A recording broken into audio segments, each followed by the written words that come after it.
10 आए हैं। लीजा आ गई, रजत साहू।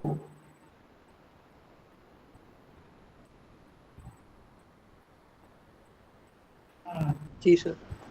हम लोग शुरू कर दें क्या? जी सर। और 2 मिनट देख लें। जी।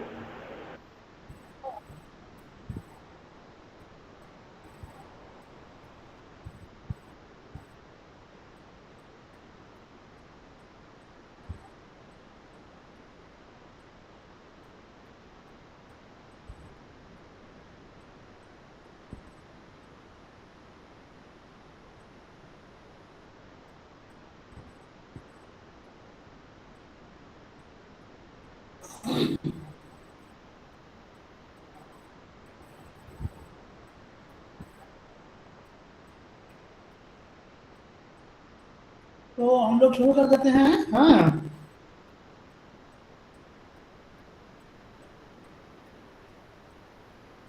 इग्नू की MSD 3 की कक्षा में मैं डॉक्टर शंभूलाल अग्रवाल आप सभी का स्वागत करता हूं। मेरी आवाज आ रही है? जी सर, आ रही है। जी सर। ठीक से आ रही है तो? हाँ। और हम लोग MSD 3 में गोदान और उसके बाद कौन सा उपन्यास पढ़े थे? बाण भट्ट की आत्मकथा। बाण भट्ट की आत्मकथा। इन दोनों के बारे में संक्षेप में हमने आपको बताया है, लेकिन हमने जो जितना बताया है मैं जानता हूँ वह पर्याप्त नहीं है। एक उपन्यास को 2 घंटों में क्या समझा सकते हैं, लेकिन आपको कुछ उसकी जो मैं भूमिका की तरह है एक संक्षिप्त सारांश के रूप में, उसके पात्रों के परिचय के रूप में, कुछ पात्रों के चरित्र के बारे में भी मैं बताता जाता हूँ। लेकिन इसमें आप लोगों को काफ़ी स्वाध्याय करना पड़ेगा, और स्वाध्याय करने का संक्षिप्त तरीका मैंने आप लोगों को बताया है। किस तरह से आप संक्षेप में, मतलब कम समय में एक बड़े 200, 300, 400 पृष्ठों के उपन्यास का अध्ययन परीक्षा की दृष्टि से बहुत कम समय में आप कर सकते हैं, उसका तरीका मैंने आप लोगों को बताया है। पिछले 3-4 वर्षों के जो प्रश्न पत्र हैं इग्नू के वेबसाइट से डाउनलोड कर लीजिए। मेरी बातों को बहुत बहुत ध्यान से आप सुनिए और उसके ऊपर अमल कीजिए। देखिए, आपका फर्स्ट क्लास कहीं नहीं जाएगा यदि आपकी हिंदी थोड़ी अच्छी है तो। 3 साल के प्रश्न पत्रों में 6 प्रश्न पत्र आएंगे, तो 6 प्रश्न पत्रों में से गोदान पर कौन से प्रश्न आए हैं उनको एक कॉपी में अलग से लिख दीजिए।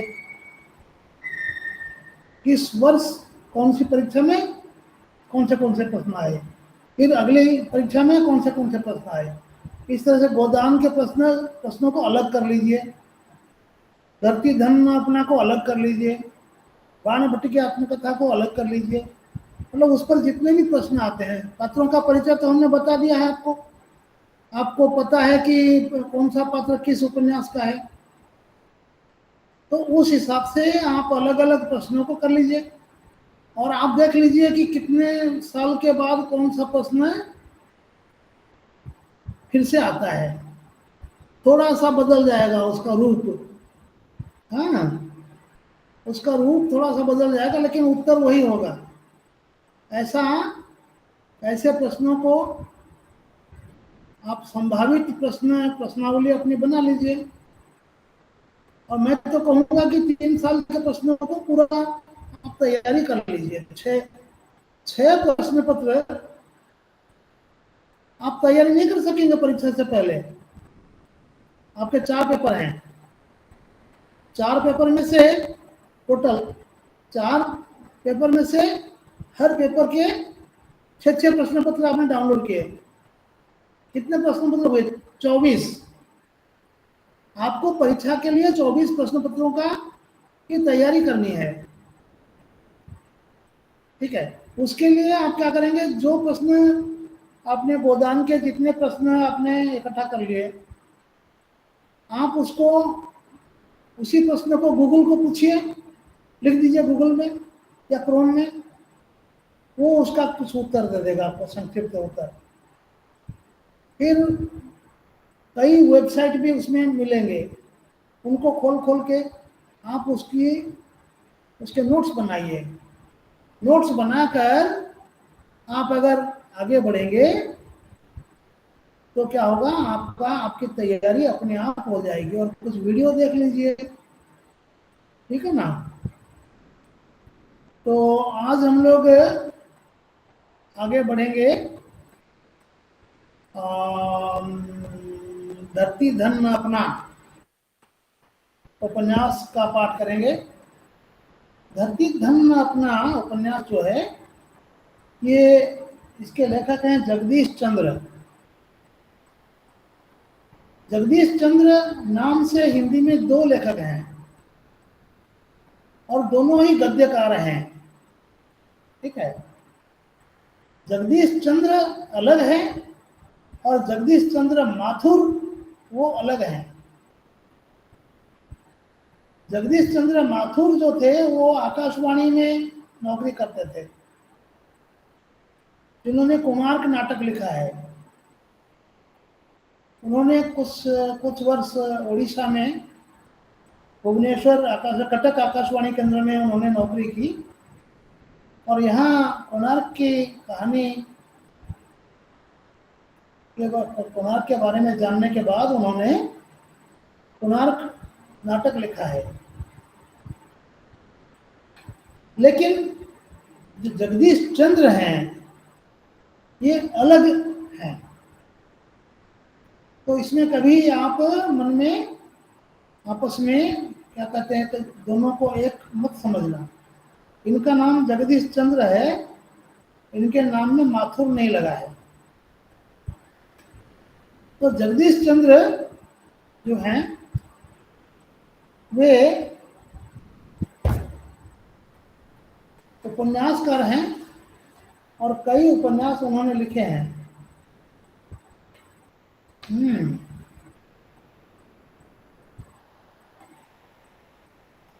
तो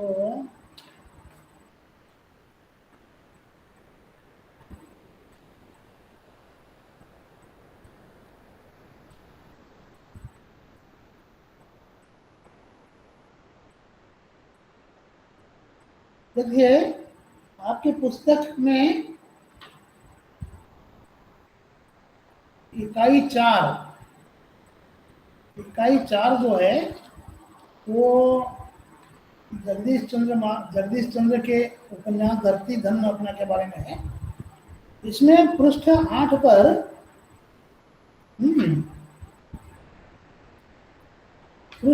पर जगदीश चंद्र का परिचय दिया हुआ है।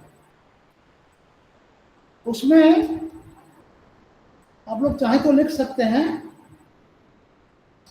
इनका जन्म नवंबर 23, 1930 23 नवंबर 1930 को पंजाब प्रांत में होशियारपुर जिला के अंतर्गत घोड़ेवाहा गांव में हुआ। और इनका तिरोधान 10 अप्रैल 1996 को 66 वर्ष की आयु में हुआ।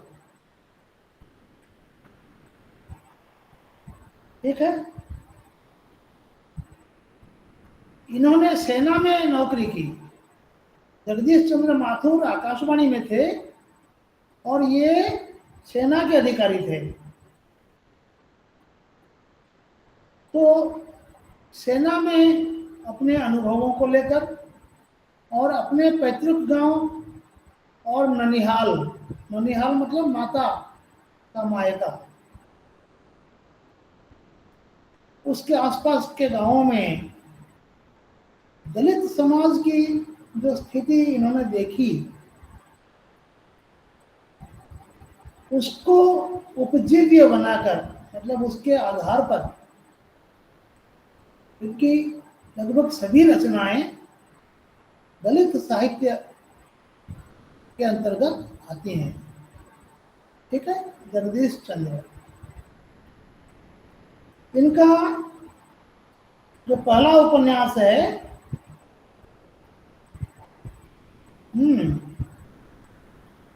इन्होंने पहले लिखा, शुरू किया ये जो क्या कहते हैं महिला, ये जो धरती धन अपना, उन्होंने पहले लिखा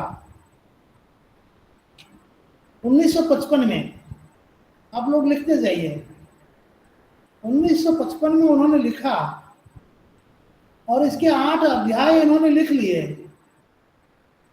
लेकिन सेना की नौकरी में अक्सर क्या होता है कि ऐसी स्थिति उत्पन्न हो जाती है कि व्यक्ति अपना घर बार, व्यक्तिगत जीवनचर्या, अपने सारे कामकाज जो है वह नहीं कर पाता।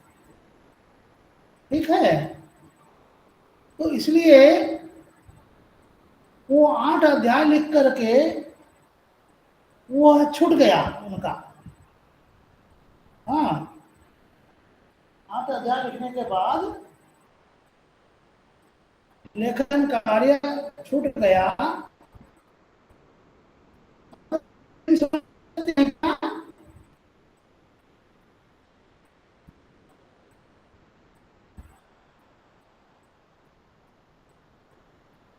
आप लोग मेरा नंबर नोट कर लीजिए, तो बाद में बात कर लेंगे। नोट कर लीजिए, 700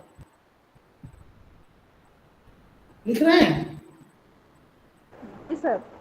जी सर। 7008182570 लिख लिया? सर एक बार फिर से बोलिए ना। 700-818-2570।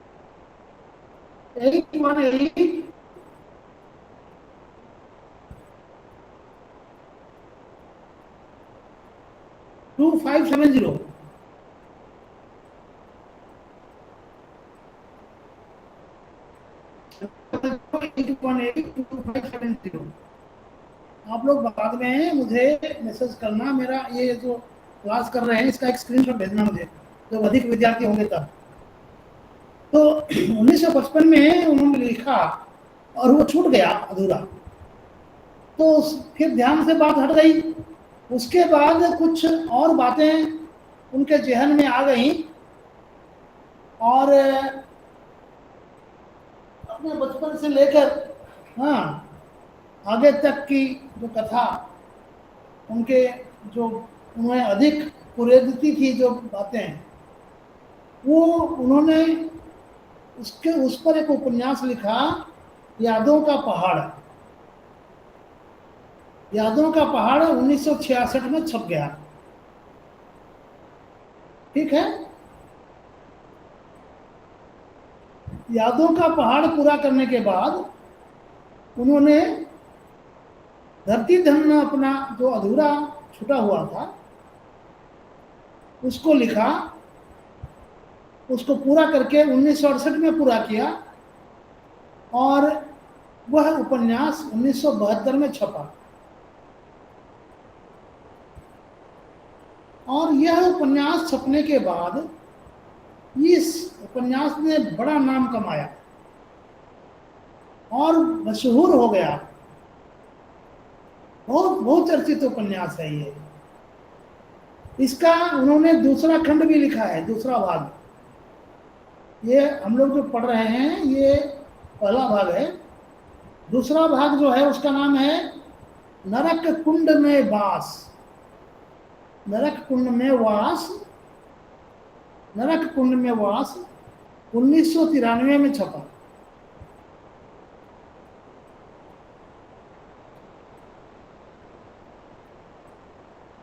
उन्होंने इसका तीसरा खंड भी लिखा है। उनकी मौत से ठीक पहले उन्होंने तीसरा खंड लिखकर पूरा कर दिया था, लेकिन छप नहीं पाया था। उसका शीर्षक है जमीन अपनी तो थी। जमीन अपनी तो थी मतलब शुरू हुआ कहां से? धरती धन न अपना। धरती जो है वो अपना धन नहीं है। और तीसरे खंड का शीर्षक है जमीन अपनी तो थी। मतलब वो इसको विकसित करते हुए निष्कर्ष पर पहुंच जाते हैं कि जमीन पर जो सेठ साहूकार या सवर्ण लोग दावा करते हैं और हरिजन लोगों को, दलित लोगों को उससे मरहूम रखते हैं, उससे बेदखल करके उन पर शोषण अत्याचार करते हैं, यह सरासर गलत है। यह धरती जो है यह अपनी ही है, अपना ही धन है। धरती धन न अपना। अंत में बोलते हैं धरती धन अपना।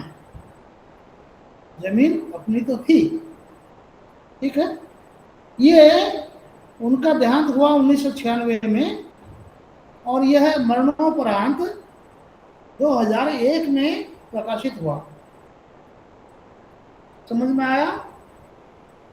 तो इनकी कुछ रचनाएं और हैं। ये आपकी पुस्तक में पृष्ठ 8 पर है।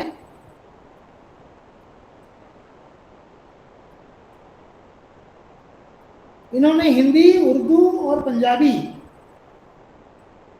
तीनों भाषाओं में इन्होंने लेखन कार्य किया। पंजाब में उर्दू चलता है और पंजाबी तो है ही मातृभाषा। तो उर्दू में इनका एक उपन्यास है पुराने घर। पुराने घर।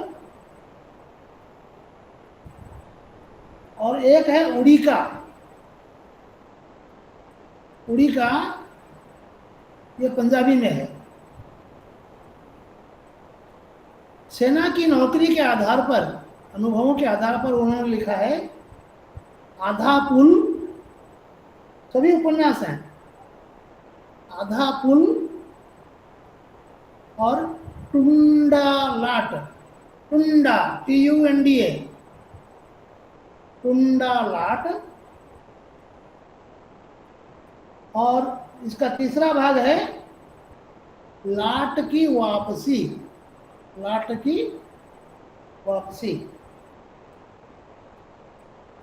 फिर और एक उपन्यास है मुट्ठी भर कांकर। मुट्ठी भर कांकर। और इसका दूसरा भाग है घास गोदाम। घास गोदाम। ठीक है। इनकी कहानी संग्रह भी है। कहानी संग्रह है पहली रपट। पहली रपट। रपट मतलब समझते हैं? रिपोर्ट। रिपोर्ट को हिंदी में रपट कहते हैं। एक नाटक है नेता का जन्म। नेता का जन्म। और एक रिपोर्टाज है operation blue star. Operation blue star के बारे में सुना है आप लोगों ने?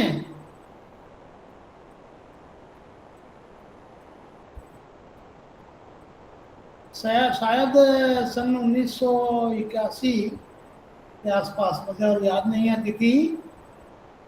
पंजाब में इंदिरा गांधी ने क्या किया था? पंजाब में हमेशा अकाली दल। कट कट के आ रही है सर। आवाज कट कट के आ रही है? अभी सर। सुनाई दिया?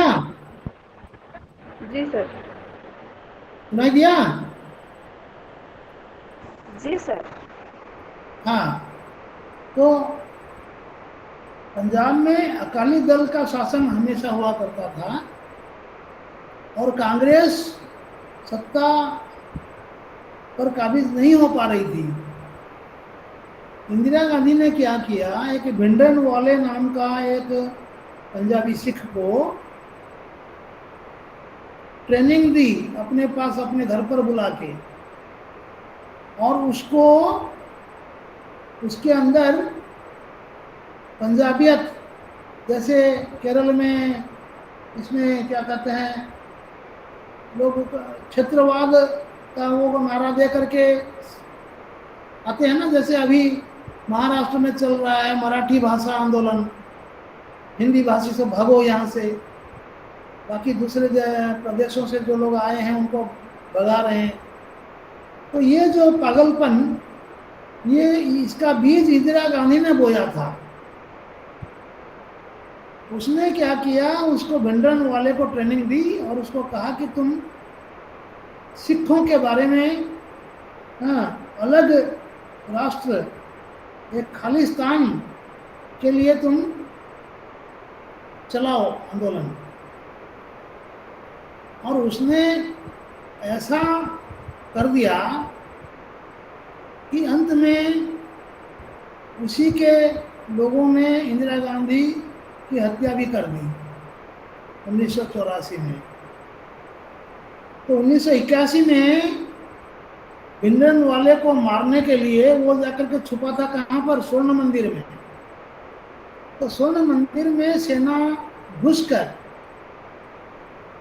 स्वर्ण मंदिर के अंदर सेना को अनुमति नहीं है किसी भी मंदिर में, तो सेना घुसकर पूरे हथियार के साथ लेकर मंदिर पर आक्रमण करके भिंडरनवाले को मारा।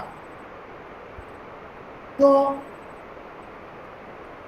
घर घर में आतंकवादी थे पंजाब में, सिख आतंकवादी, खालिस्तान अभी जो इकट्ठे हो रखे हैं कहाँ पर, कनाडा में।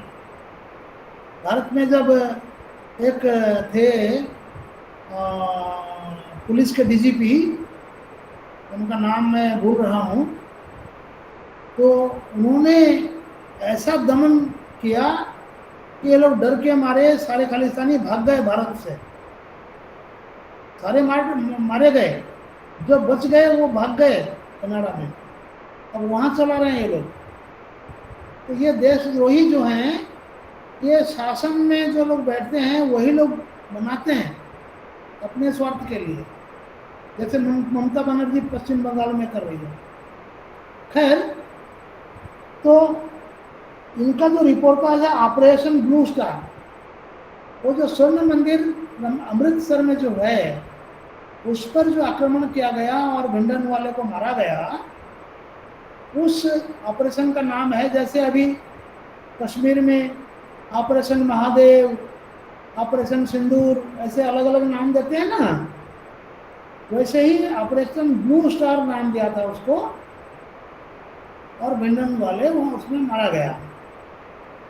तो उसके ऊपर इन्होंने संस्मरण लिखा है, ये उसमें शामिल रहे होंगे, इसलिए ऑपरेशन ब्लू स्टार के नाम से इन्होंने एक रिपोर्टाज लिखा है। इनका और एक उपन्यास है, कभी ना छोड़े खेत।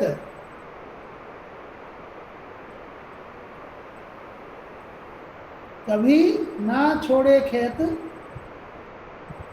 यह पंजाब के किसानों के जीवन पर आधारित है और इसका नाट्य रूपांतर भी हुआ है, जो टेलीविजन पर प्रदर्शित हुआ था और काफी चर्चित हुआ।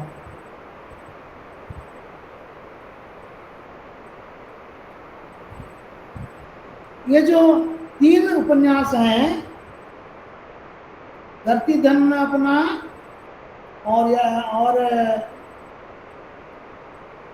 नरक कुंड में वास, जमीन अपनी तो थी, इसको उपन्यास त्रयी कहते हैं। यह जो 3 उपन्यास हैं, ये पंजाब के दोआब क्षेत्र में दोआब, दोआब मतलब दो नदी, आब मतलब नदी। दोआब एक जिले का नाम है। तो दोआब क्षेत्र में जो दलित समाज बसता है, उस दलित समाज के जीवन पर आधारित है ये तीनों उपन्यास। उन्होंने स्वयं लिखा है, धरती धन न अपना में अपने रचना के अनुभव बताते हुए लिखा है, बचपन, और ये पृष्ठ संख्या 9 पर है, बचपन और किशोरावस्था में अपने ददिहाल और ननिहाल, ददिहाल मतलब दादी जी, अपना पैतृक गांव, और ननिहाल मतलब नानी जी, माता का मायका। इन दोनों गांवों में दलित घरों के जीवन को उन्होंने जितनी गहराई से देखा, उसका उनके संवेदनशील मन पर गहरा प्रभाव पड़ा, जिससे आगे चलकर उनकी साहित्य लेखन की सृजनशील जागृति हुई। ठीक है, तो ये जो चीज़ है, उन्होंने जो बचपन में, छोटे बच्चे बचपन में ही अधिक अनुभव प्राप्त होता है हर व्यक्ति को, बड़ा होने के बाद उसका ध्यान जो है वो कई दिशाओं में बढ़ जाता है। बचपन में बच्चा जो है वो जिस चीज़ को देखता है उसको गहराई से समझता है, तो उसका बचपन में ही सबसे ज़्यादा असर पड़ता है। आप अपने जीवन का अनुशीलन करेंगे तो आप पाएंगे कि बचपन की स्मृतियाँ जो हैं वो सबसे अधिक टिकाऊ होती हैं और अधिक प्रभाव रहता है आपके जीवन पर। तो उन्होंने अपने बचपन में जो कुछ देखा था, दलित जीवन कैसा है, उस पर आधारित ये उपन्यास लिखे हैं। अब ये जो उपन्यास है, इसके पात्रों का परिचय लिख लीजिए, विस्तार बाद में बताएंगे। पात्र परिचय लिख लीजिए, मैंने नोट कर रखा है।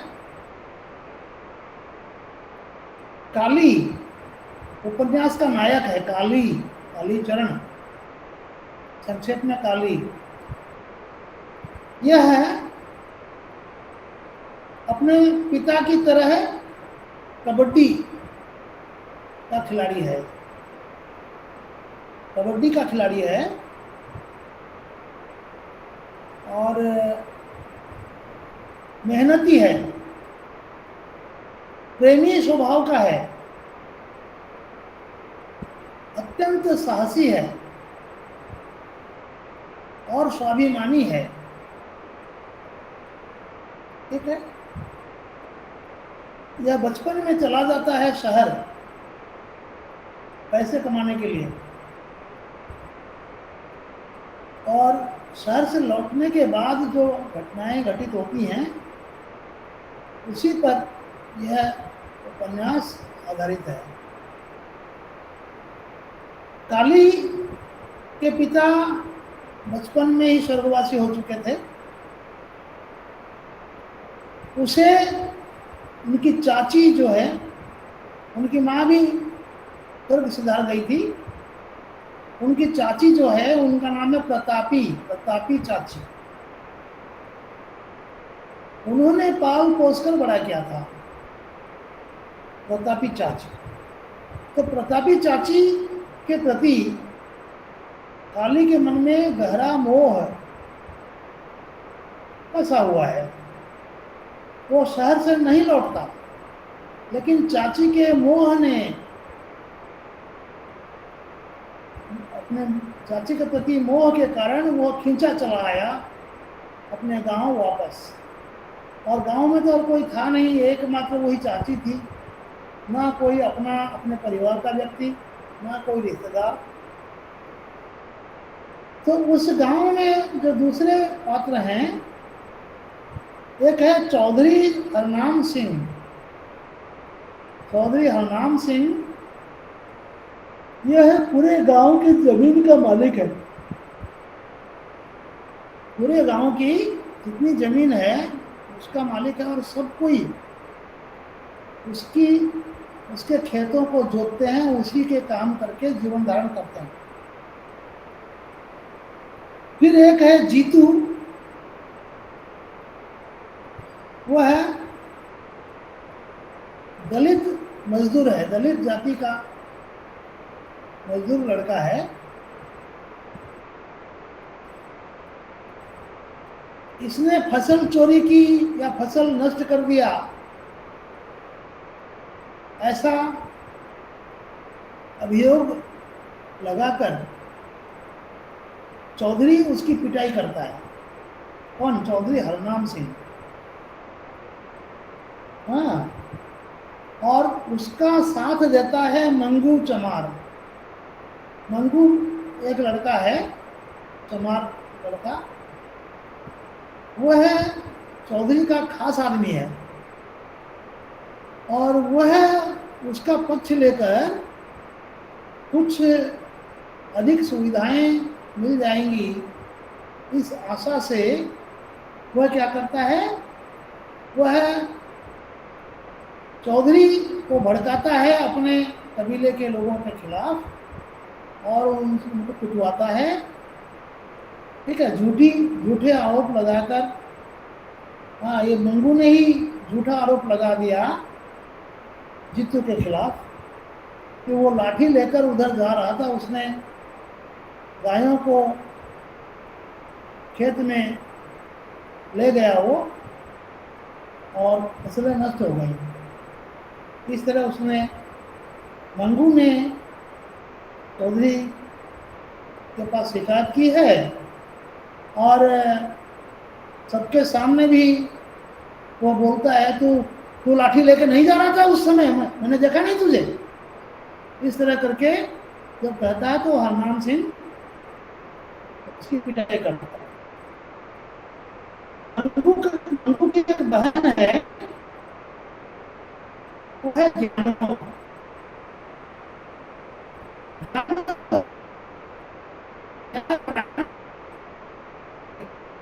सर आपका सर आवाज सुनाई कट नहीं दे कट रहा के है। आ रहा है। आवाज नहीं आ रही है।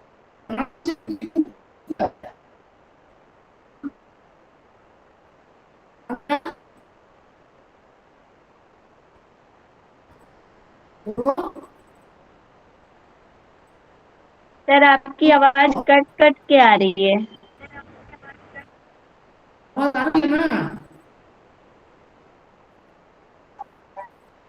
मैं थोड़ा नजदीक लाता हूँ लैपटॉप को।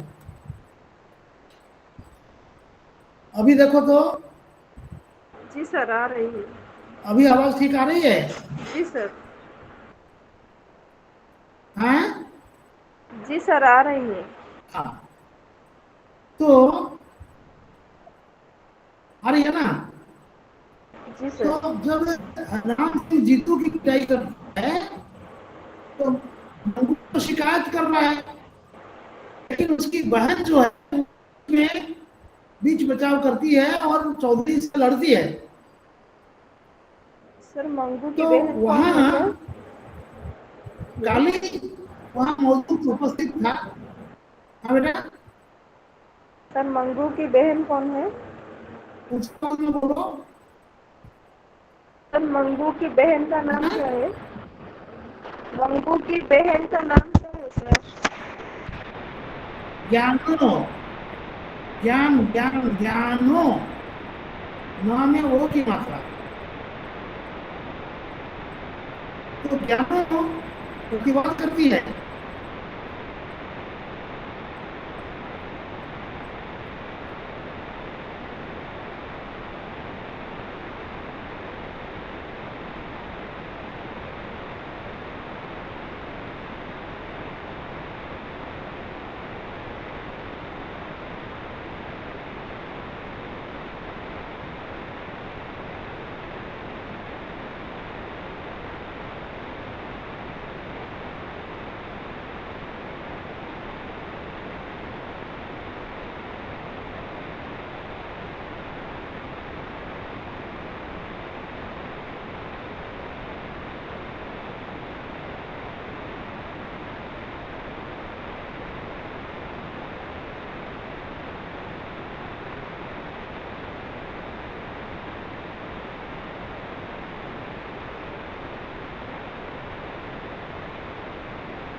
मेरी आवाज आ रही है ना?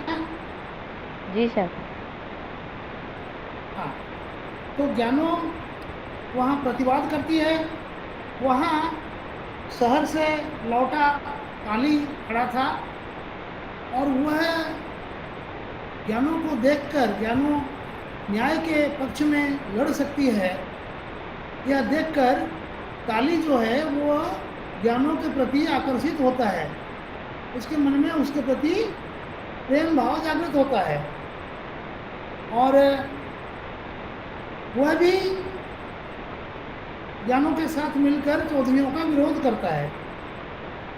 फिर दूसरा एक और साहूकार है गांव में, छज्जू शाह। छज्जू शाह जो चौधरी है वो जमीन का मालिक है और छज्जू शाह जो है वो साहूकार है। यह है उसके चाचा ने, काली के चाचा ने कुछ उधार लिए थे छज्जू शाह से और वो चाचा गुजर गए, उसके पिताजी गुजर गए।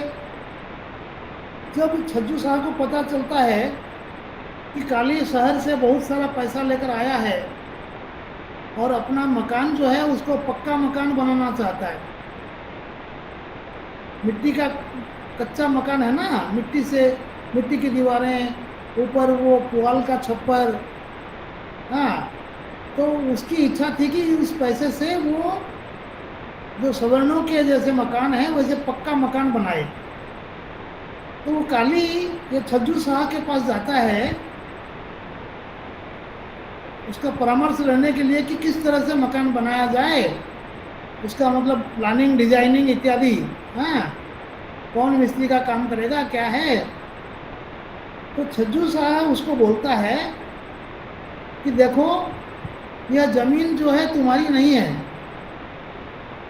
यह गांव की जमीन है, तुम लोग बस वहाँ रह रहे हो, जब तक जिंदा हो तभी तक रह सकोगे, तो वहाँ इतना पैसा लगा के मकान बनाने से क्या फायदा। वो उसको मना करता है और फिर उसको बोलता है तेरे चाचा ने इतना इतना पैसा लिया था और मूल ब्याज लगाकर इतना पैसा हो रहा है, तो दे देता तो एक कर्ज चुक जाता। तो काली से वो चाचा का जो ऋण है मूल ब्याज सहित वो उससे वसूल कर लेता है। ये छज्जू शाह का चरित्र है, ठीक है। फिर एक है निक्कू, निक्कू NI सिक्के ओ, निक्कू। एक निक्कू जो है ये काली का पड़ोसी है, काली का पड़ोसी है और ये है जो है मंगू के साथ मिली भगत है इसकी। मंगू और निक्कू ये दोनों चौधरियों की चमचागिरी करते हैं, ठीक है। और वह भी मंगू का पक्ष लेकर के काली से लड़ता है। अब देखिए यहाँ कैसी स्थिति बनी है। मंगू की बहन का काली से प्रेम है, ज्ञानो और काली आपस में प्रेम करते हैं। मंगू चूंकि ज्ञानो और काली चौधरी का विरोध करते हैं, इसलिए मंगू अपनी बहन का और काली का विरोध करता है। और यहाँ तक कि जब ज्ञानो गर्भवती हो जाती है, उसको अपनी माँ के साथ मिलकर वह जहर देकर मार डालते हैं, मंगू और उसकी माँ, ठीक है। गांव में एक है नंद सिंह नाम का एक और व्यक्ति है, वह भी दलित समाज का चमार बस्ती का रहने वाला है। वो छुआछूत से, उत्पीड़न से तंग आकर वह सिख बन जाता है लेकिन सिख बनने के बाद भी चूंकि अपने ही गांव में रहता है, बचपन से उसे अछूत के रूप में सभी ने देखा है, इसलिए उसके साथ वही अछूत का व्यवहार वो करते हैं सब कोई। अगर गांव छोड़कर चला जाता बाहर, सिख का परिचय देकर के आराम से रह सकता था, लेकिन वह अपने गांव में रहा तो सिख बन जाने से क्या हुआ, लोगों को आदत पड़ी हुई है। तो उसके बाद वो है एक गांव का एक कामरेड है, उसकी बातों में आकर वह ईसाई बन जाता है, और चमार है इसलिए वो जूते बनाकर, उसका जूतों का कारोबार है, जूते बनाकर बेचता है, वो इसी से पेट पालता है।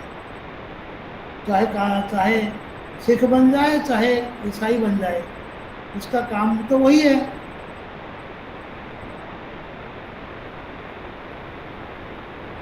अच्छा, एक बात यह है कि मंगू काली का विरोध करता है, फिर भी जब मंगू को चौधरी, कुत्ता, चमार इत्यादि कहकर गालियां देता है, तब काली मंगू का पक्ष लेकर विरोध करता है। कुल मिलाकर काली का जो स्वभाव है वह है अपनी बिरादरी के लोगों को सम्मानजनक जीवन जीने के लिए वह प्रयासरत है। फिर एक है मिस्त्री जो काली का मकान बनाता है, उसका नाम है संत सिंह। संत सिंह और ईंट भट्टे का मुंशी एक है, जहाँ से वो ईंटें लाता है। ये लोग क्या करते हैं, ये लोग अचिंत राम जब काम करने आता है, वो काम खत्म होने के बाद वो नहाकर अपने घर जाता है। दलित के घर में काम कर रहा था ना, नहाने के बाद ही घर जाता है। एक ईसाई पादरी है, उसका नाम है अचिंत राम। अचिंत राम ईसाई पादरी है, मैं बताऊंगा इस पूरी कहानी, ठीक है। तो उसके बाद एक कामरेड है, उसको लेखक लिखता है किताबी कामरेड, मतलब कहने के लिए वो कामरेड है। कामरेड समझते हैं ना, जो कम्युनिस्ट पार्टी है, वामपंथी विचारधारा का आदमी है, तो स्वयं को कामरेड कहता है, लेकिन अपने कार्यकलाप में वो है बुर्जुआ वर्ग के जैसा व्यवहार करता है। बुर्जुआ समझते हैं ना, जो पैसे वाले संपन्न लोग, उनको वामपंथी बुर्जुआ वर्ग कहते हैं। आप लोगों ने बीए में पढ़ा होगा। उस कामरेड का नाम है विशन दास। विशन दास कामरेड है। वो कामरेड है लेकिन छुआछूत को हटाने के लिए कुछ नहीं करता। चौधरियों का एक लड़का है बेटा, उसका नाम है हरदेव। वो कबड्डी खेल के दौरान काली का कुल्हा तोड़ देता है। कुल्हे की हड्डी, कुल्हा समझते हैं ना, हाँ, कमर की जो हड्डी है, कमर के नीचे जहाँ बैठते हैं उसको कुल्हा बोलते हैं। तो कुल्हा तोड़ देता है। एक लालू पहलवान है, वह भी कबड्डी खेल रहा था, तो वह हरदेव को डांटता है और काली का इलाज भी करता है, ठीक है, और उसे अपने यहाँ काम दे देता है। फिर चाची जो है, क्या नाम है चाची का, प्रतापी चाची को हैजा लग जाता है, और उसको ये बोलता है कि डॉक्टर के पास ले जाएंगे, लेकिन गांव की औरतें उसको झाड़ फूंक करने के लिए मजबूर करती हैं। और यहाँ काली के चरित्र की कमजोरी का पता चलता है। वह उन लोगों की बातों में आकर चाची को झाड़ फूंक करवाता है, और उससे कोई फायदा नहीं होता है, वो चाची मर जाती है।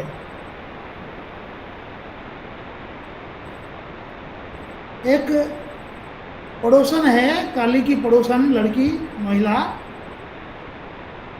वो चाची जब मर जाती है, वह आती है शोक जताने के लिए।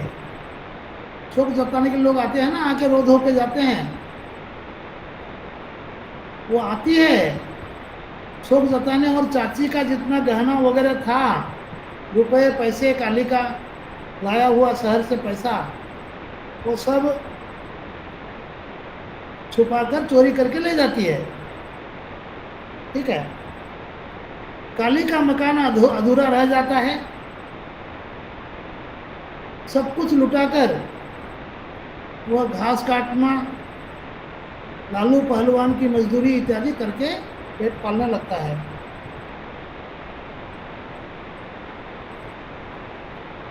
गांव में बाढ़ आती है। बाढ़ आती है तो पूरा गांव जलमग्न हो जाता है। तो चमार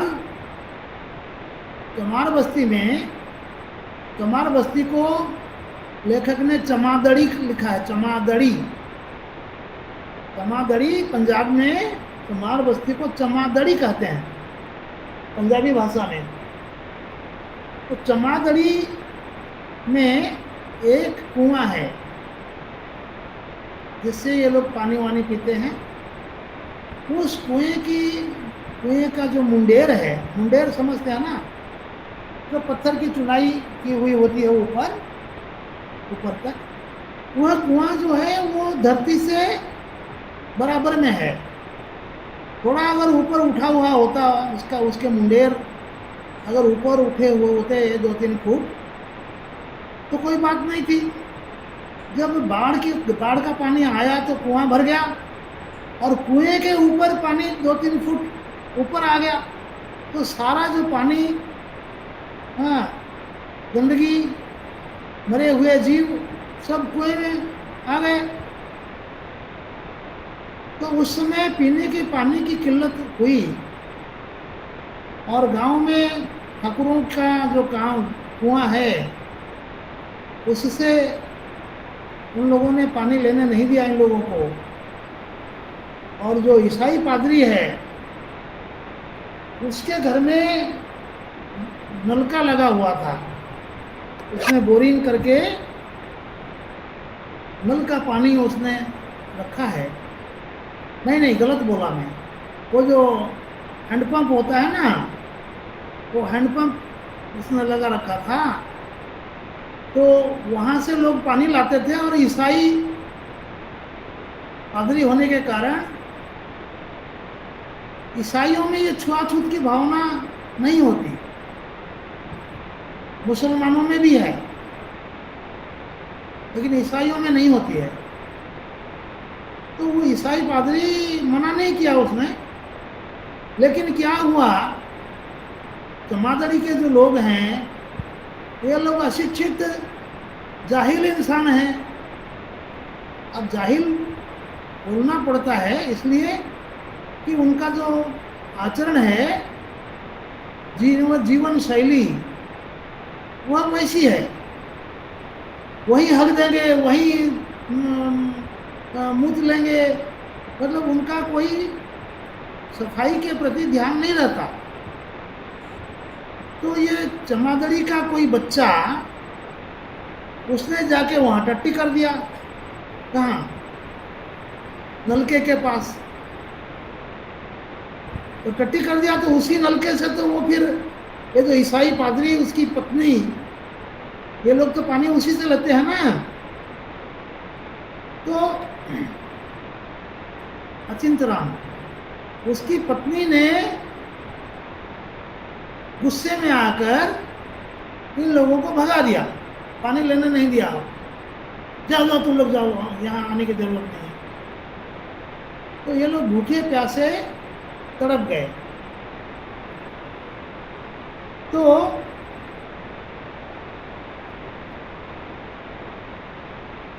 चौधरी का जो खेत है वहाँ से जो फसलें हैं उसको काट कर ले जाने के लिए, बचाने के लिए, हाँ, ये जो काली है, ये काली क्या करता है, ये हड़ताल करवा देता है। सभी चमारों को इकट्ठा करके बोलता है कि ये लोग पानी नहीं देते हैं हम लोगों को पीने के लिए, तो हम लोग इनका क्यों काम करेंगे। तो कोई नहीं जाते काम पर, तो इनका बहुत नुकसान होता है चौधरियों का। तो चौधरी जो है वो है मंगू, हाँ, मंगू को लगाता है, ठीक है,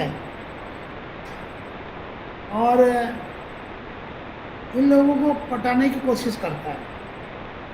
एक कामरेड जो है उसका नाम है टहल सिंह, एक कामरेड विशन दास है और एक दूसरा कामरेड है टहल सिंह। तो उस समय पादरी बोलता है, पादरी जो अचिंत्य राम, वो कहता है कि तुम लोग ईसा मसीह के शरण में आ जाओ तो हम तुम्हारी सहायता करेंगे। तुम लोग ईसाई बन जाओ तो हम तुम सबकी सहायता करेंगे, भोजन पानी की सबकी व्यवस्था करेंगे, पानी देंगे, सब कुछ करेंगे। कामरेड टहल सिंह भाषण देता है, चौधरियों के खिलाफ भड़काता है और बोलता है कि तुम लोग हड़ताल करो और जलसा निकालो। जलसा मतलब शोभा यात्रा। तो 15 दिन तक बाल बच्चे समेत ये लोग भूखे प्यासे तड़पते रहे, लेकिन मजबूरन ऐसी स्थिति हुई कि कुछ चमार जाने लगे काम पर। तो फिर आधी दिहाड़ी पर समझौता होता है। आधी दिहाड़ी मतलब ये जो चौधरी लोग दिहाड़ी बिल्कुल नहीं देते हैं। मैंने कल परसों बताया था, तो गोदान के समय एक साल भर काम करने के बाद अंत में वो कुछ धान ले जाएगा, कुछ पैसे ले जाएगा साल के बाद। तो ये लोग बोलते हैं कि दिहाड़ी चाहिए। तो चौधरी लोग देखते हैं कि भाई हमारा खेत नष्ट हो रहा है पूरा, तो आधी दिहाड़ी देने के लिए वो लोग भी तैयार हो जाते हैं और समझौता हो जाता है। इसी बीच ज्ञानो गर्भवती हो जाती है। दोनों की शादी समाज, जो दलित समाज है, चमार समाज, वह अस्वीकार कर देता है। और वैसे जो चौधरी लोग तो विरोधी हैं ही। तो ज्ञानो जब गर्भवती हो जाती है तो उससे नाराज होकर ज्ञानो पहलवान, जो क्या बोलते हैं, लालू पहलवान, वह भी काली को नौकरी से निकाल देता है। और उसने सोचा कि वह ज्ञानों को लेकर वह गांव छोड़कर भाग जाएगा, किसी बगल के कस्बे में जाकर काम कर लेगा। लेकिन जब पता चल जाता है कि ये लोग भाग जाएंगे, तो मंगू और उसकी माँ मिलकर ज्ञानों को जहर देकर मार डालते हैं और काली खाली हाथ सब कुछ लुटाकर, अपना प्यार लुटाकर वह गांव छोड़कर भाग जाता है। यह है कहानी इस उपन्यास की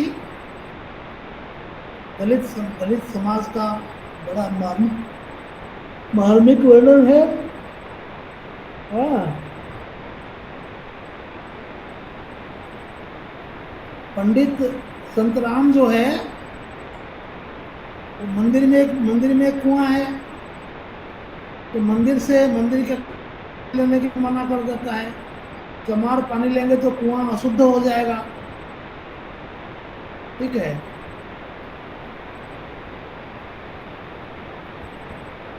तो इस तरह से ये कहानी है। इस कहानी में हास्य व्यंग्य काफी है। जैसे आपकी पुस्तक में पृष्ठ संख्या 9 पर देखिए। हाँ, मजदूरी करने गया था काली कानपुर, तो कानपुर से 6 साल के बाद लौटता है और चाची को जीवित देखकर खुश हो जाता है। तो चाची जो है पूरे मोहल्ले में मिठाई बांटती है, मेरा भतीजा आया, मेरा भतीजा आया। तो मिठाई मतलब शक्कर बांटती है वो। उसके पास जो कुछ था, तो 6 साल के बाद जब आता है, 6 साल पहले जो लड़कियां छोटी छोटी थी, काली को जानती थी, वो जवान हो गई हैं 6 साल में। और अगल बगल की महिलाएं भी, ये लोग खूब हंसी ठिठोली करती हैं किससे, काली से। हाँ, तो इस तरह से ये शुरुआत में इसमें ऐसे लिखा है। आप इसको, आपकी पुस्तक जो है उपन्यास न भी पढ़ें तो ये आलोचना जो है आपकी किताब में, उसको जरूर पढ़ लेना, ठीक है। और इसमें एक महत्वपूर्ण प्रश्न यह आ सकता है, अब बताइए क्या महत्वपूर्ण प्रश्न आ सकता है। ये कहानी आपने सुनी, इसमें महत्वपूर्ण प्रश्न क्या हो सकता है, कोई बोलेगा?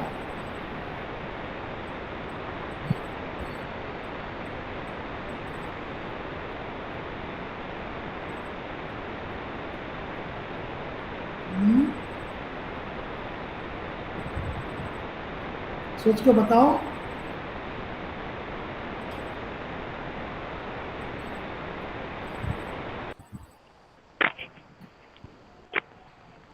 बोलो ना कुछ भी। सर, दलित जीवन के बारे में आ सकता है। हैं?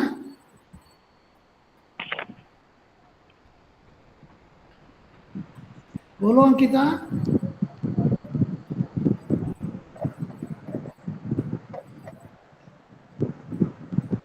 नहीं सुनाई दिया? अच्छा, मैं बोलता हूं। यह है उपन्यास, दुखांत उपन्यास है। मतलब शहर जाकर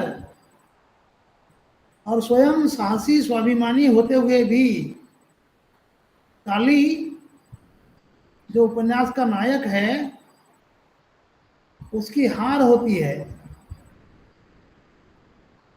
अब गोदान में भी देखिए, दुखांत उपन्यास है ना। लेकिन यहाँ कुछ दुख थोड़ा अधिक है।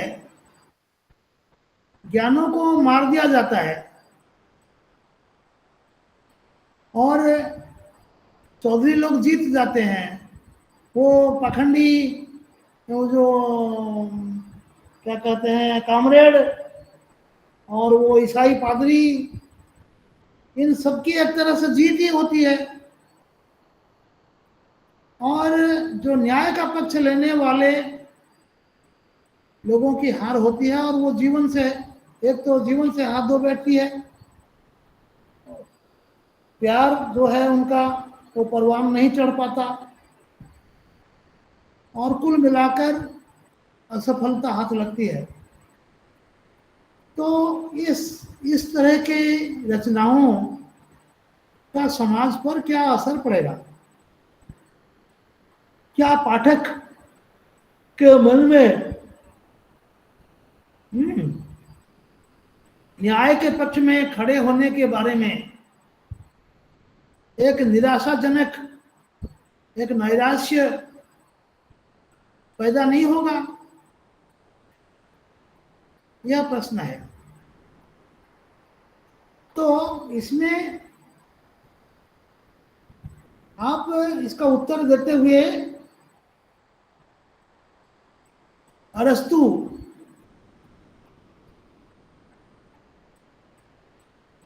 उसके गुरु का नाम क्या है? प्लेटो। प्लेटो का उदाहरण दे सकते हैं। वहां ग्रीक भाषा में जो नाटक होते थे उसको ट्रेजेडी कहते हैं। ट्रेजेडी मतलब विडंबना, दुखों की विडंबना।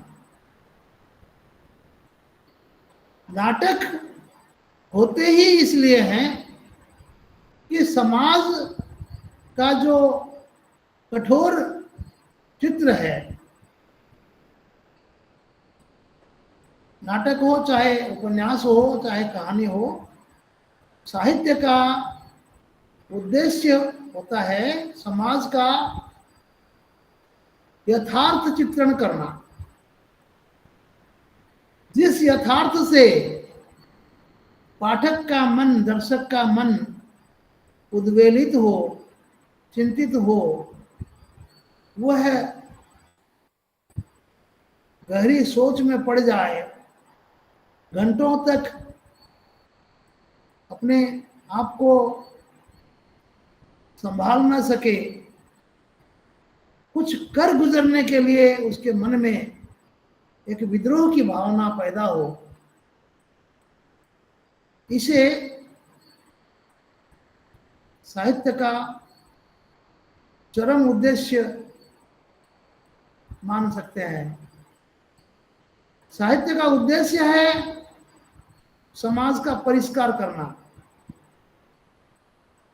मानव जाति से अंधविश्वासों, गलत धारणाओं, गलत रीति रिवाजों को दूर करना, जो जिन कर्मों को पाप माना जाता है वैसी विचारधाराओं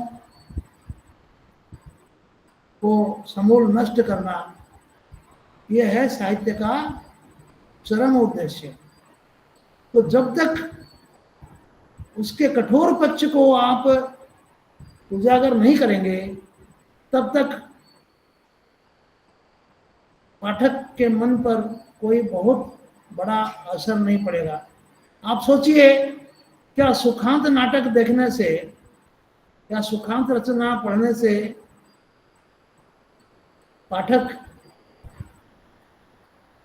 कुछ कर गुजरने के लिए विद्रोही भावना उसके मन में जागृत होगी क्या? वो खुश हो जाएगा और कुछ गलत काम भी करके खुश रहने की कोशिश करेगा। तो दुखांत रचनाओं का दुखांत होना परम आवश्यक है। आप देखिए उर्वशी काव्य पढ़ा है आपने? तो जितने भी आपके ये हैं, कालिदास का शकुंतला, मेघदूतम, हाँ, ये जितनी रचनाएं हैं सब में जो विडंबनाओं का बहुत ही सजीव वर्णन होता है। तो यहाँ एक प्रश्न और आ सकता है। संक्षिप्त टिप्पणी। आजकल प्रश्न कैसे आते हैं, थोड़ा चिंतन परक प्रश्न आते हैं। उपन्यास में जो कहानी है वो तो आप पढ़ लिया आपने, उसके आधार पर जो भी प्रश्न आएगा आप पढ़ेंगे।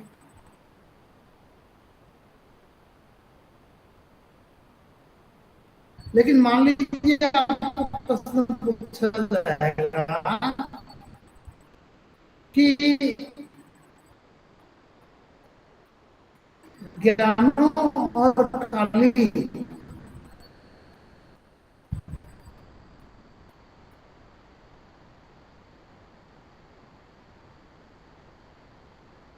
की असफलताओं के पीछे निहित कारणों को उजागर कीजिए। यह चिंतन धर्मी प्रश्न है। ठीक है, वे क्यों असफल हुए, ये क्या उपन्यास में लिखा है क्या? उपन्यास में जो बताएंगे तो वे दोनों असफल नहीं होते, उन्हें सफलता मिलती। गांव में एक परिवेश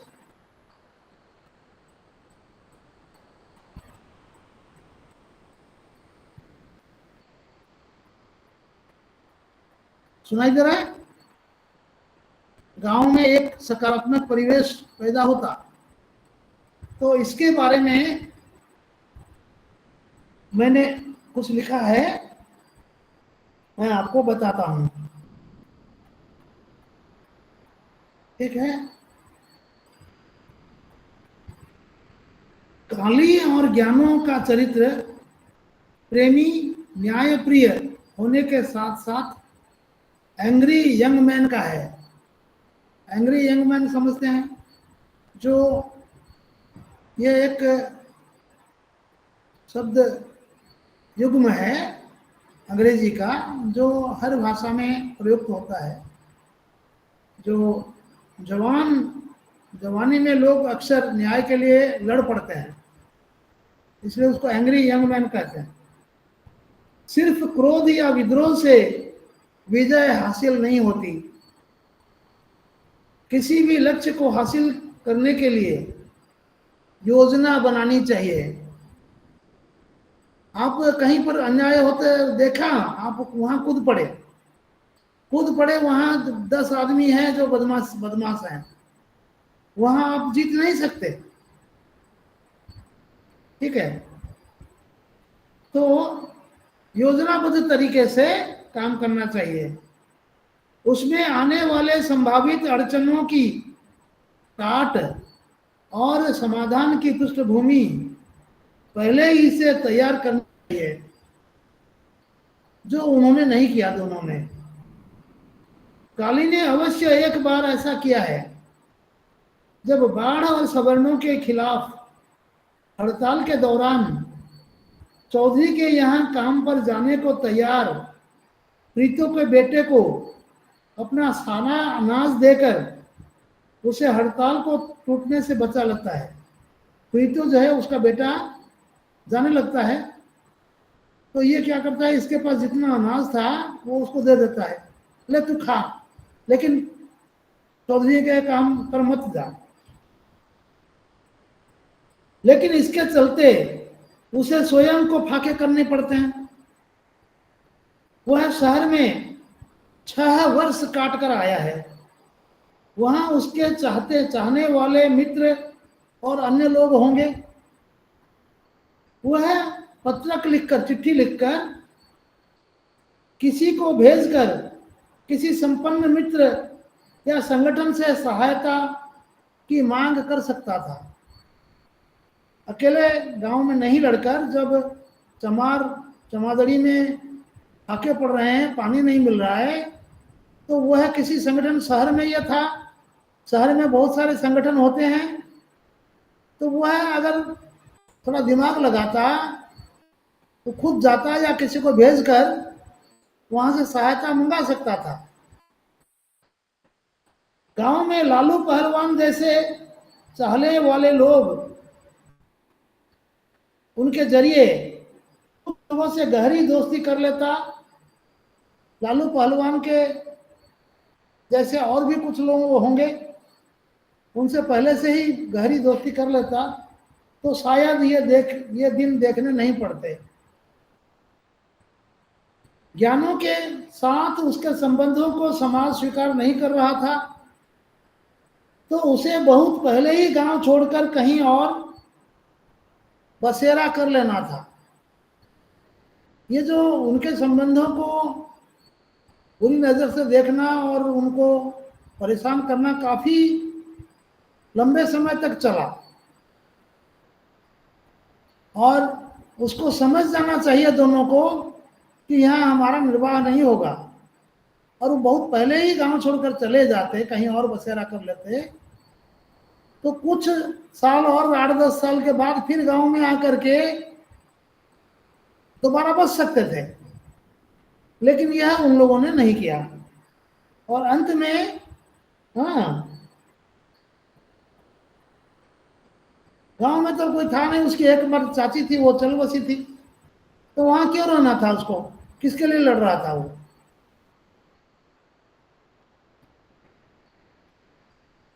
पाठक के दिमाग में ये बातें अवश्य आती हैं जो उसे जागरूक और भविष्य के संघर्ष के लिए तैयार करते हैं। ठीक है, ये जब पढ़ते हैं आप इस उपन्यास को, जब मैंने कहानी बताई थी तो आप लोगों के मन में भी आया होगा कि अरे अरे अरे, ये लोग पहले ही अगर निकल जाता तो ठीक रहता। हाँ, है कि नहीं? पाठक के मन में आता है। तो ये रही आपकी जो बातें हैं, और कुछ पूछना है तो पूछिए। इसमें दलित समाज के जीवन का बड़ा मार्मिक वर्णन है। आप ये जो आपकी आलोचना पुस्तक में बहुत जगह, काफी जगह कुछ उदाहरण दिए हुए हैं। हाँ, आप लोगों के पास अगर किताब नहीं आई है तो आप डाउनलोड कर लीजिए, तो फ्री में होगा डाउनलोड, और उसको मोबाइल में ही खोल कर उसको देखिए आप लोग। मैं आपको एक चीज बताऊं, आप लोगों को पैसे जोड़कर एक लैपटॉप जरूर बना लेना चाहिए। आजकल टेक्नोलॉजी के बिना जीवन नहीं है। जिसके पास, जो ट्यूशन करते हैं, कुछ ये करते हैं, ठीक है, आजकल ईएमआई में भी लैपटॉप मिलते हैं, ऑनलाइन में ईएमआई उपलब्ध होते हैं। आप लोग हर महीने 1000-500 ऐसे दे करके लैपटॉप ले सकते हैं।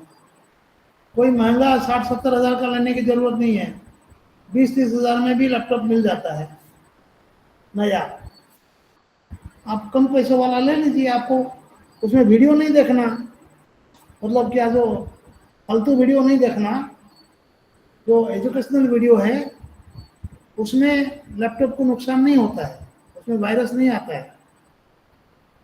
तो फालतू वीडियो जो है उसमें वायरस आता है।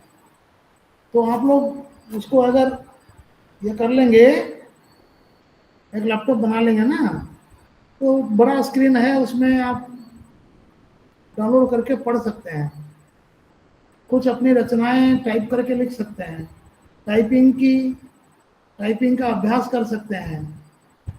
आजकल आपने एमए पास कर लिया हिंदी में, मान लीजिए नेट भी कर लिया, नौकरी भी लग गई, लेकिन आपको कंप्यूटर का ज्ञान पूरा होना चाहिए। आप प्रश्न पत्र बनाएंगे, खुद टाइप करना है, दूसरे से टाइप कराएंगे, प्रश्न पत्र लीक हो जाएगा। और आजकल जो नए नियम बन गए हैं, राष्ट्रीय नई शिक्षा नीति जो बनी है 2020 में, उसमें यह है कि हर विश्वविद्यालय में, हर विभाग में जो लोग नौकरी करते हैं पाठ्य पुस्तकें वही लोग लिखेंगे, खुद टाइप करेंगे, खुद उसको ये करके खुद छापने के लिए भेजेंगे। विश्वविद्यालय छापेगा, लेकिन पूरा बनाना, लिखना और टाइप करना, उसका लेआउट डिजाइनिंग करना सब आप पर निर्भर है। आगामी 8-10 साल में तो एकदम ये बाध्यतामूलक हो जाएगा। तो आप लोग लैपटॉप लेके टाइपिंग का अभ्यास कीजिए। 8 उंगलियों से, ये अंगूठा 9 उंगलियों से, ये 4 उंगलियां बाएं हाथ की और ये दाहिने हाथ की 5 उंगलियां, इसमें से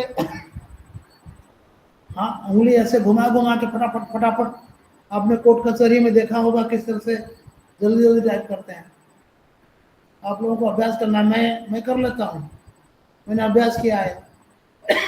अपनी पुस्तकें खुद लिखता हूँ, यूनिवर्सिटी की किताबें जो मैं लिख रहा हूँ मैं खुद टाइप करता हूँ। तो ये जो चीज़ें हैं, ये आप लोग, मैं आप लोगों के भविष्य के लिए, भलाई के लिए बोल रहा हूँ। आप लोग किसी भी तरह से, हाँ, किसी से उधार बाकी नहीं लेकर के ईएमआई में लेंगे, अपनी कमाई से थोड़ा थोड़ा थोड़ा थोड़ा देके आपकी चीज़ आपके पास हो जाएगी। अध्ययन में भी आसानी होगी और आपका भविष्य सुधरेगा।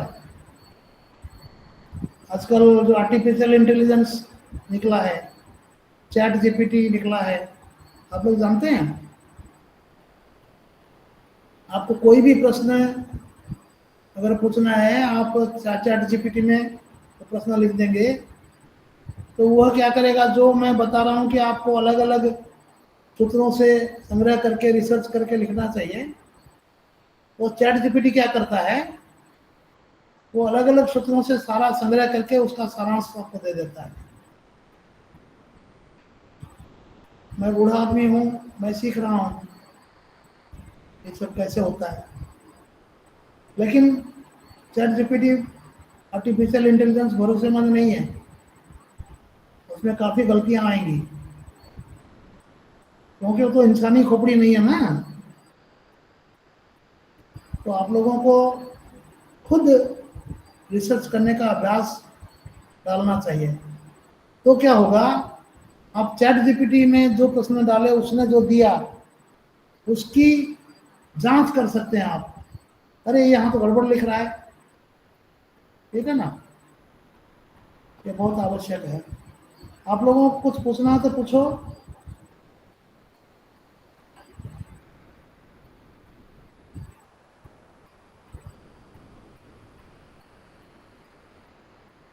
पूछिए।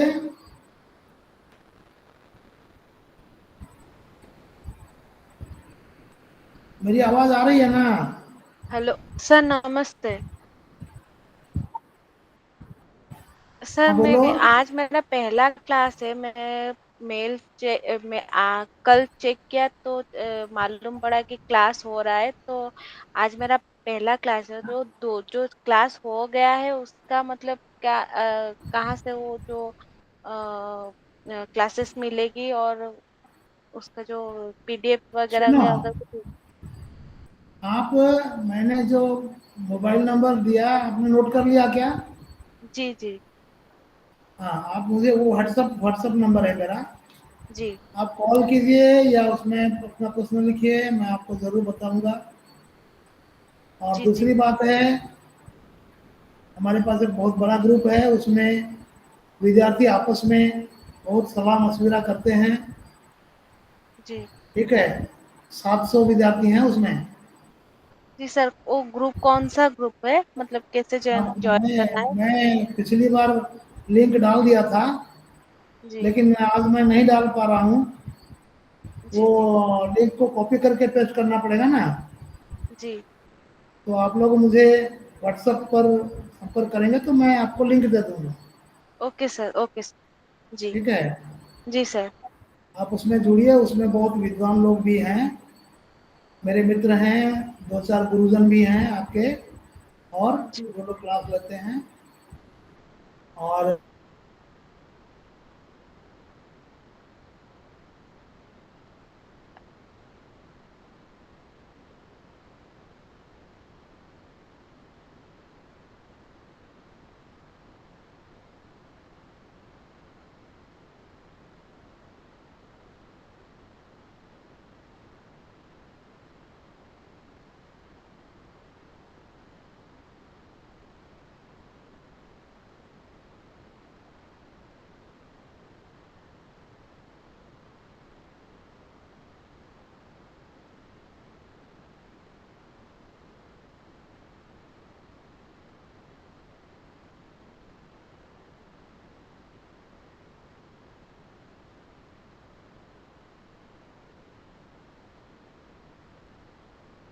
है?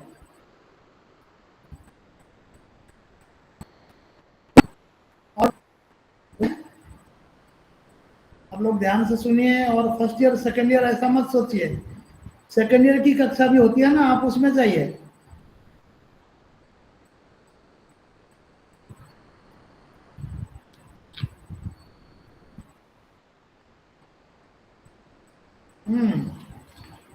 फर्स्ट ईयर के बच्चे सेकेंड ईयर में, सेकेंड ईयर के बच्चे फर्स्ट ईयर में कक्षा से जुड़िए, आपको कोई मना नहीं करेगा। मैं क्यों बोल रहा हूँ, उपन्यास फर्स्ट ईयर में है, उपन्यास सेकेंड ईयर में भी है कि नहीं है? जी सर है। आधुनिक कविता, प्राचीन कविता फर्स्ट ईयर में है। उसका आप अगर जब किसी उपन्यास या कहानी का उत्तर लिखते समय अपनी भावनाओं को व्यक्त करने के लिए आप किसी दोहा या कोई किसी कविता का अंश अगर आप उदाहरण के रूप में देते हैं, तो आपका उत्तर बहुत बढ़िया बन जाएगा कि नहीं? आपको जहां 20 में से 10 मिलना था, वो एक दो कविता का उदाहरण बीच में दे देंगे तो वो 10 से 15 हो जाएगा। लेखन कौशल जो है वो मैं बताता हूं आपको। मैं मेरा एक वीडियो साझा करूंगा, परीक्षा में उत्तर कैसे लिखते हैं, मैंने लिखा है उसमें, उस वीडियो में बताया है, पूरा पावर पॉइंट बना के भेजा है। तो आप लोग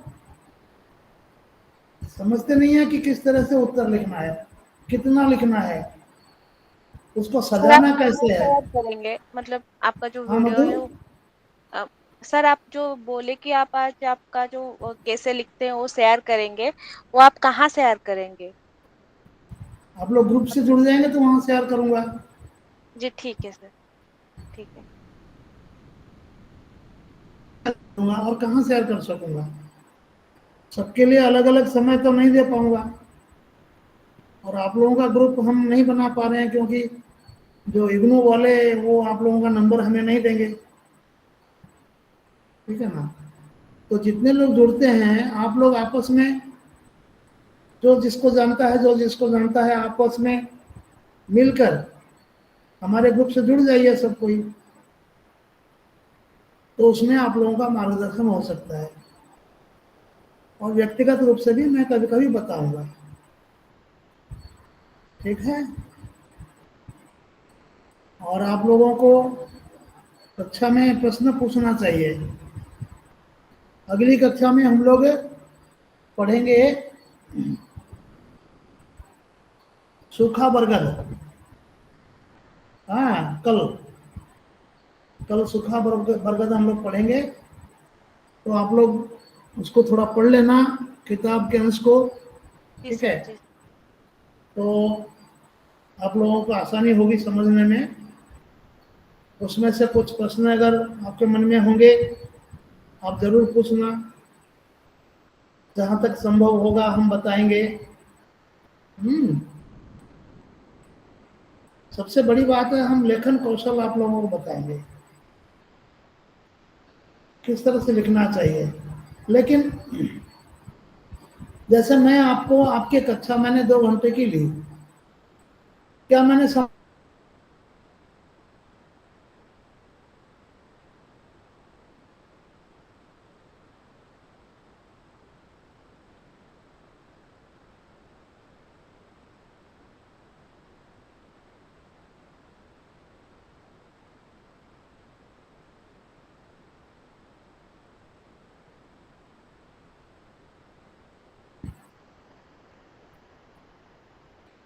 आवाज आ रही है ना? आप लोग संक्षेप में किस तरह से तैयारी कर सकेंगे, मैं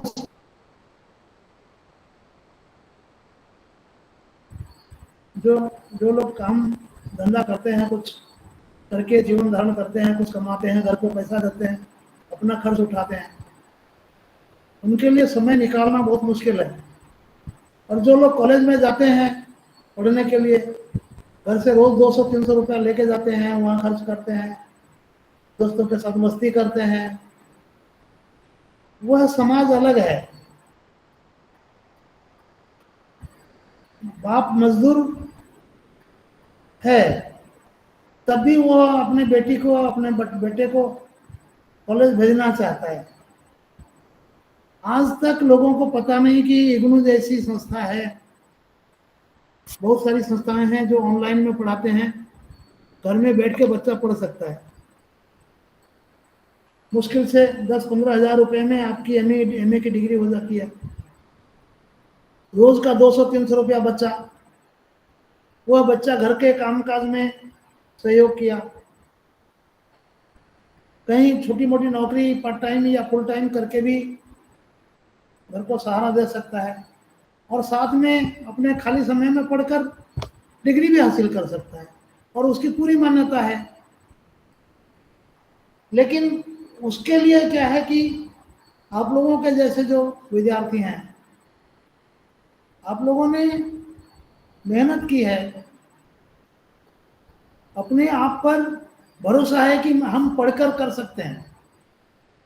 जो बच्चे नकल उकल करके किसी तरह से पास हो जाते हैं, मैं जहाँ रहता हूँ वहाँ 2 लड़के वो क्या करते थे, एक दूसरे के कंधे पर हाथ डाल के दिन भर घूमते थे। शैतानी नहीं करते थे, लेकिन मैं जब भी देखता था वो दोनों एक दूसरे के कंधे पर हाथ डाल के, हाँ, एक साथ नजर आते थे। तो मेरे मन में इनके बारे में धारणा थी कि ये लोग पढ़ते उड़ते हैं नहीं। तो परीक्षा खत्म हुई इंटर की, तो लंबू लड़का जो था वो आया, बोला बाबा मैं फर्स्ट डिवीजन से पास हो गया। मैंने कहा अच्छा, क्या पढ़ाई कर रहे थे? बोला +2। मैं बोला साइंस पढ़ रहे थे या आर्ट्स पढ़ रहे थे? बोला साइंस। मैंने पूछा क्या क्या विषय था तुम्हारा, साइंस में क्या क्या लिए थे? लेते हैं ना, अलग अलग अपने मन से चुनाव करते हैं। तो बोला बताया ना मैं साइंस। मैं बोला अरे साइंस में क्या क्या विषय था, सब्जेक्ट? तो कुछ चुप रहा। मैंने कहा फिजिक्स, केमिस्ट्री, बायोलॉजी, मैथमेटिक्स, क्या क्या था तुम्हारा? तो बोला साइंस तो था। तो मैंने कहा बेवकूफ, तू किसके सामने बंडल मार रहा है? मेरे सामने तू, गांव में जिसके सामने जो डींगे हाँकते या हाँको, मेरे सामने ये फालतू बातें। मैं तुझे पूछ रहा था क्या पास हुआ कि फेल हुआ? तू तो बिल्कुल कॉलेज में पढ़ाई नहीं, गया ही नहीं, तुझे विषयों का नाम ही पता नहीं है, तू क्या पास करेगा फर्स्ट डिवीजन में? थर्ड डिवीजन के लायक नहीं है। उस दिन से वो मुझसे छुपता है। तो ऐसे लोग भी जाते हैं कॉलेज में, जाके मटर बस्ती करके आते हैं, माता पिता का पैसा नष्ट करते हैं। लेकिन आप लोगों को देखकर हमें खुशी होती है, काम धंधा भी किए, घर की सहायता भी की, हाँ, और साथ ही पढ़ाई भी की, कोशिश करके समय पर कक्षा में भी आ जाते हैं। अभी थोड़ा मेरी कक्षा में 60-70 विद्यार्थी होते हैं। ये अभी पिछले 1.5 साल से कक्षाएं नहीं लगी, इसके आया। तो खैर आप लोग मेहनत कीजिए, हाँ, अपने नोट्स बनाइए, नोट्स बनाइए। देखिए आपके, आप भविष्य में हमें याद करेंगे, चंबू सर ने हमें ऐसे बताया था। नोट्स बनाने का बहुत फायदा है, सिर्फ इसी परीक्षा के लिए नहीं। आगे आप रिसर्च करेंगे, नेट करेंगे, नौकरी करेंगे, मान लो किसी स्कूल में नौकरी करेंगे या कॉलेज में नौकरी करेंगे, आपको नोट्स, अभी मैं बुढ़ापे में मैं नोट्स बना रहा हूँ कि नहीं, संक्षेप में ही सही, आपको पढ़ाना है उससे पहले तैयारी करते हैं, नोट्स बनाते हैं। हाँ? तो नोट्स बनाने की आदत नहीं होगी तो आप बाद में पिछड़ जाएंगे, परिस्थिति को संभाल नहीं पाएंगे। तो किसी को कुछ पूछना है, मधु या सीमा? मैं देख रहा हूँ सभी सभी विद्यार्थी लड़कियां हैं, अंकिता, लीजा, स्वरूपा रानी, सीमा, राक्षी, शुभश्री, मधुस्मिता। हाँ, और यह बताता है, यह स्थिति बताती है कि लड़कियों में स्वयं अपने पांव पर खड़े होने के लिए कितनी चिंता होती है, यह उसका उदाहरण है। मैं अच्छी तरह समझता हूँ।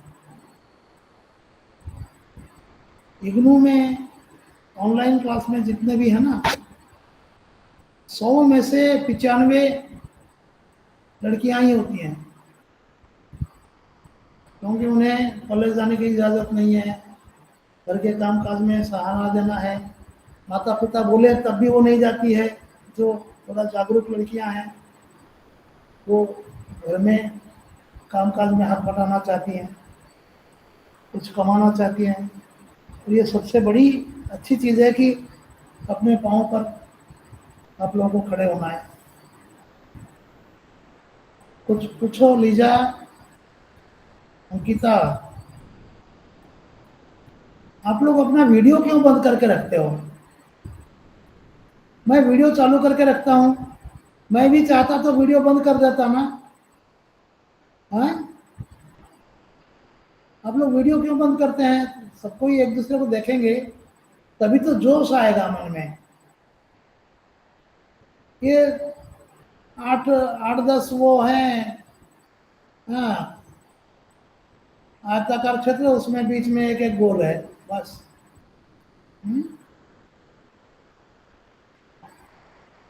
तो ठीक है, आज की कक्षा समाप्त करते हैं। फिर कुछ पूछना है किसी को?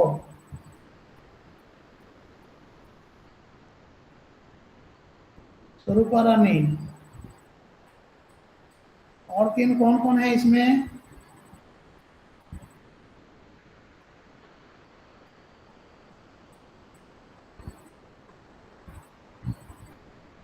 रजत साहू, रूपाली स्वाही,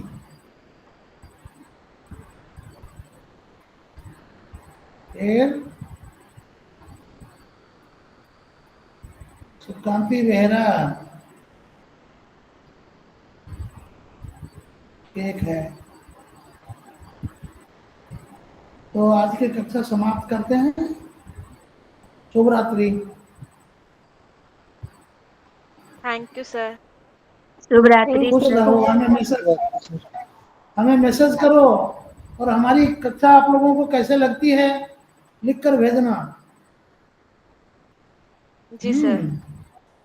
जी सर। अपने मैसेज में लिखना, झूठी प्रशंसा मत करना। हाँ, जो जी सर, सही नहीं। है वही लिखना। ठीक है, खुश रहो।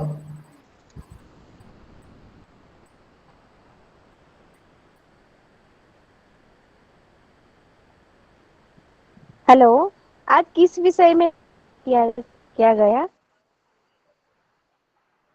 हेलो, लिज्जा। हेलो,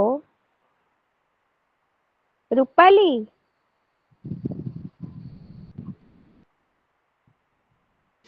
आज धरती अपना हाँ, में बोलिए। हुआ।